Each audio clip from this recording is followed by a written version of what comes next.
From ABC News, NATO Secretary General calls Trump daddy. How you guys feel about that?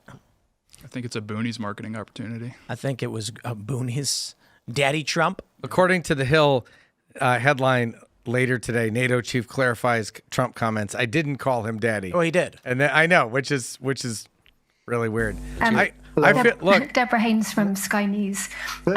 Mark Rutte, the NATO chief, who is your friend, he called you daddy earlier.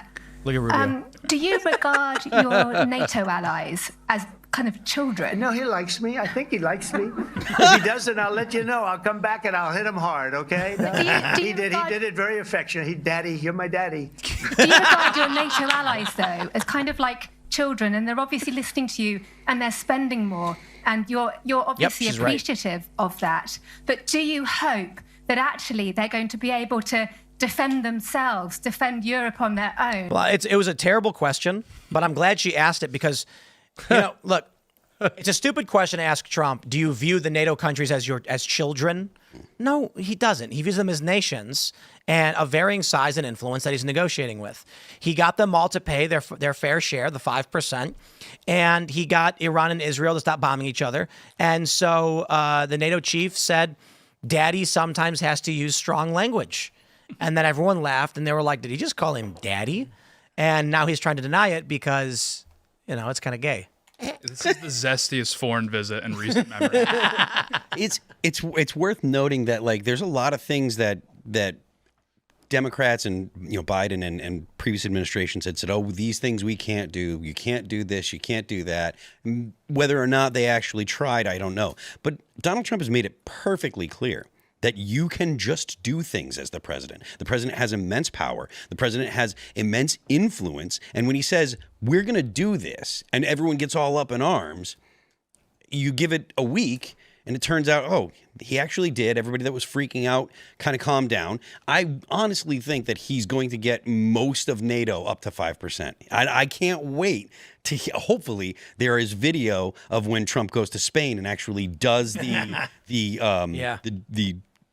argument with them and see how they respond. Because to be honest with you, if they're not going to spend the 2%, never mind the 5%, but the 2%, they shouldn't be in NATO. And especially if they're going to specifically say, we're going to ignore this. Okay, well, you're not in NATO anymore. Yeah. But the truth is, maybe was like a Freudian slip. The truth is, he is daddy in the sense that Trump is the dad of the world, right? He's saying, now you guys stop that. You guys stop fighting each other. You guys behave yourselves. Hey. And he is the adult who is trying to make the world behave. So even though they said it jokingly, I buy it. He's going to get some spanking. Look, yeah, that's right. There's legitimacy to that argument. I'm going to tell Trump what to do, and he needs to listen to me. Trump, when you go to Spain... Careful when you're talking to your dad. No. He's going to hear me out. When you go to Spain, make sure you get Iberian pork. Oh. It is the best in the world. You guys ever have it? Oh, yeah. No. Southern Spain pork is amazing. Wow. I'm gonna have to take a rain check on the pork. Oh, little theological problem. There you go. Well, you get a pass. I get a pass. But they do have good. They do have good vinaigrette. I went to Malaga, and they had it was like a reception for a news event, and they brought out all this Iberian pork, and it is they say it's like filet mignon. It's like the Wagyu of pig. It's daddy's pork. Daddy's pork. Trump, he's probably had it before. Who am I talking? Trump's probably. I have a funny story. I was telling my buddy. There's like this like, I guess I don't know what you'd call it. It's one of those things where you know something that most people don't know, and then you ask them the question. I don't know if it's not a riddle, but I asked my buddy, have you ever had wasabi? And it's because the wasabi you get at a sushi restaurant is actually just horseradish paste mashed into a ball, and real wasabi is in Japan, and they don't export it. And so it's one of those trick questions. Hey, you ever have wasabi? And they go, yes. No, you didn't, because actually it's only in Japan. You've never really had it. Everybody hates that guy, though. The guy who asks the question that they know you're going to give the wrong answer to. Agreed. I have had the real wasabi. But I asked my buddy, thinking I was going to get him, And I was like, you ever have wasabi? And he goes, yep. And I was like, no, you didn't, because, and he goes, actually, I have. I was in Japan, and they brought it to my table, and they shaved it off in front of me, and I was like, oh. He's like, you're not getting me on You're this not one. getting me on this one.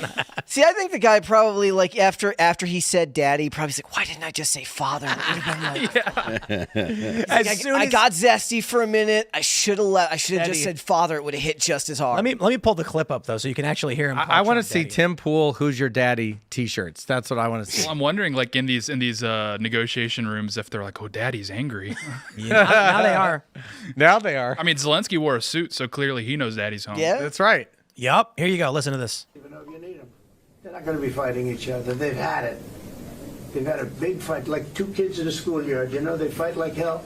You can't stop them. Let them fight for about 2-3 minutes. Then it's easier to stop them. And then daddy has to sometimes use strong language. Yeah, it's a strong language. Every once in a while you have to use a certain word. His accent made it that much gayer. See, I think there's like instant regret as soon as he said. He's like, oh. I'm gonna go on the pride flag, aren't I? And then this reporter makes it worse because it was obvious. Trump said the school kids are fighting, and he was saying, and then daddy has to come in, and he meant figuratively, right? But the problem was Trump was referring to himself. In Israel and Iran are acting like school children. He's got to get him to stop. So when he thought he was going to play into that by calling him daddy, he called Trump daddy. Clearly he regrets it. But then this reporter comes in and says, he called you daddy. Do you feel like NATO are your children? She set him up. So it was a dumb question, but it set the narrative on Trump being called daddy. And then Trump said, what did he say? I want to hear him say it again. Him hard, okay? No? He did it very affectionate. Daddy, you're my daddy. You're my daddy. I think this is would this be a good tip for Alad next time he gets a Trump question off? He'd be like, daddy, what do you think of this? Alad, you need to do that. That would be hilarious. This current political environment is both chaotic but entertaining. It Well, is. it's only entertaining because he can take something like that and turn it into that soundbite at the end. Yeah. That's why it's funny. You got communists trying to take over cities. You got there's a protest today, like 2 hours ago in D.C. They stormed the Capitol. I'm not kidding. And they got arrested. It's just it's wild. Prices are through the roof on so many things, and may you live in interesting times. Hey, you got to give him credit on the protest because I was looking it up, and it was an anti-Medicare. No, yeah, it's about the Medicare-Medicaid portion in the big beautiful bill, and I've got data from Eyes Over, which is a social listening software that shows that scoring for Democrats, accusing the bill, what they're doing. It's not working. The Republicans are so that's what they think. Okay, well, this is something we got, so let's stage a protest and see if we can make a news story. It's a bunch of like old people raiding the Capitol, like their walls. Yeah, I mean, what I'm saying is like tennis balls everywhere. They're really desperate to take anything they can and frame it the right way and try to get some points. If they really want to get young people to protest, they should just say that the bill is Israel. That's it. There you go. $1 trillion to Israel. Not to Israel. They'll literally be like, do you know what Israel is? Be like, I've heard of it. It's that bill. That bill is Israel. Like, they don't even know if it's a country or not. They don't. I think one of the funniest things I heard was that, I can't remember who said it. They said, these protesters don't know from which river to which sea. Yeah. It's a slogan. Yeah. They just heard it on college campus and they decided to say it. Yeah. Mm-hmm. Well, that kind of came up when, like, a long time ago when we were discussing that phrase, and I asked, how many people do you think at that protest even know what that means, the derivation of it? And because that's in my mind, I imagine just a bunch of kids who don't actually pay attention to what's going on, just want to be part of something, and don't have any real knowledge about what they are fighting against. I mean, that's all of it.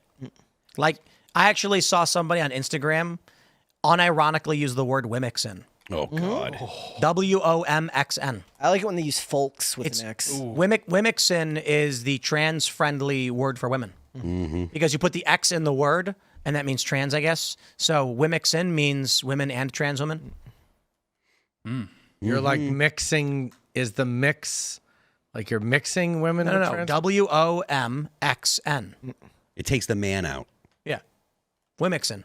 Or you used to use chest feeders. They use that one sometimes. They don't pronounce it Wimixin, they pronounce it woman. But you read it and you're like, Womixin? I like your way of saying it better, Tim.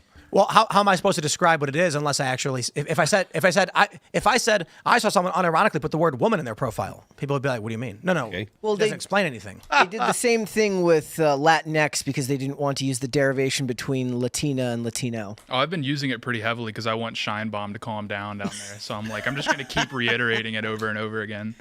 Latinx. Yeah. Latinx. It's my favorite. Latinx.